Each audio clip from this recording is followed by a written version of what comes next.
ഇന്നത്തെ ഡിന്നർ പുറത്തുനിന്നാക്കാന്ന് വിചാരിച്ചേ. അപ്പോൾ ഫസ്റ്റ് ചോയ്സ് കുഴിമന്തി തന്നെയായിരുന്നു.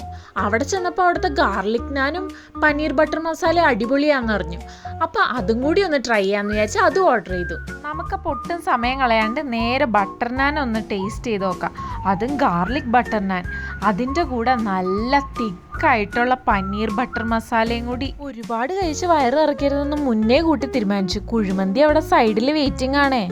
ഇച്ചിരി ബട്ടർ നാൻ ഇങ്ങെടുത്ത് ഒരു പീസ് പനീറും കൂടി ചുരുട്ടി നമുക്കൊന്ന് ടേസ്റ്റ് ചെയ്ത് നോക്കാം. ഓഫ്, ഒരു രക്ഷയില്ലായിരുന്നു, നല്ല ടേസ്റ്റായിരുന്നു. സത്യം പറഞ്ഞാൽ ഇത് മാത്രം ഓർഡർ ചെയ്താൽ മതിയായിരുന്നു എന്ന് തോന്നിയേ. അടുത്ത ട്രിപ്പ് കുഴിമന്തി.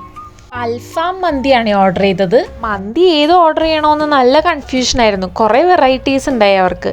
പിന്നെ അധികം കൺഫ്യൂഷനിലേക്ക് പോകാണ്ട് അൽഫാം മന്തി തന്നെ ചൂസ് ചെയ്തത്. ഈ റെസ്റ്റോറൻറ്റും ഫേമസ് ഇവരുടെ മന്തിക്കാണേ. പക്ഷേ ഈ വട്ടം കഴിച്ച് കഴിഞ്ഞപ്പോൾ ഇതെന്തോ ഇച്ചിരി ഒരു സ്റ്റെപ്പ് താഴെ നിന്ന പോലെ തോന്നി. ഏറ്റവും അവസാനം ഒരു ഡെസേർട്ട് വേണമെന്ന് ചോദിച്ചപ്പോൾ അതിന് ഞാൻ തലയാട്ടി. അങ്ങനെ ഒരു ഫ്രൂട്ട് സാലഡ് വിത്ത് ഐസ്ക്രീമും കൂടി ഓർഡർ ചെയ്തു. ശുഭം. അപ്പോൾ ബൈ.